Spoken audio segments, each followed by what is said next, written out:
வங்கதேசத்தின் முன்னாள் பிரதமர் ஷேக் ஹசீனா இந்துக்களுக்கு நண்பர் இல்லை என்று எதிர்க்கட்சியான வங்கதேச தேசிய கட்சி திடீரென குற்றம் சாட்டியிருக்கிறது. கோணம் 1. ஷேக் ஹசீனா கடந்த 2006 தீவிர வலதுசாரியான கெலாபத் மஜ்லிஸ் உடன் கூட்டணி அமைக்க கையெழுத்திட்டார்.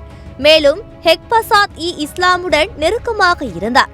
இந்த கட்சிகள் எல்லாம் தீவிர இஸ்லாமிய மதவாத கட்சிகள் என்பதால் இதனை வைத்து ஷேக் ஹசீனாவை இந்துக்களுக்கு எதிராக காட்ட வங்கதேச தேசிய கட்சி முயற்சிக்கிறது. கோணம் 2. ஷேக் ஹசீனா பிரதமராக பதவியேற்ற போதெல்லாம் இந்துக்கள் மீதோ கிறிஸ்தவர்கள் உள்ளிட்ட சிறுபான்மையினர் மீதோ தாக்குதல்கள் நடந்ததில்லை. ஆனால் வங்கதேச தேசிய கட்சி ஆட்சியில் இருந்த போதெல்லாம் சிறுபான்மையினர் அடிக்கடி தாக்குதலுக்கு ஆளாகினர் என்பதுதான் உண்மை. கோணம் 3.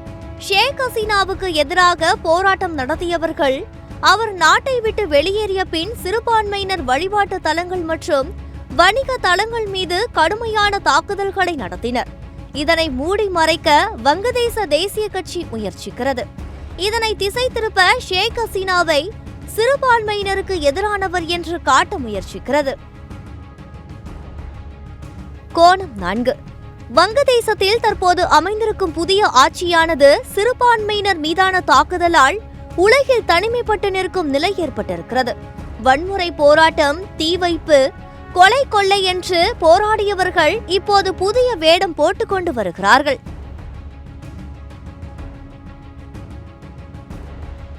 கோணம் 5. புதிய வங்கதேச அரசு எத்தகைய வேடம் போட்டாலும் இந்தியா அதனிடம் மிகவும் எச்சரிக்கையாக இருக்க வேண்டும். இந்திய தொழிலதிபர்களின் நலனை விட நிரந்தரமாக நமது பாதுகாப்புக்கான வழிவகைகளை காண்பதிலேயே இந்தியா மிகவும் எச்சரிக்கையாக இருக்க வேண்டும்.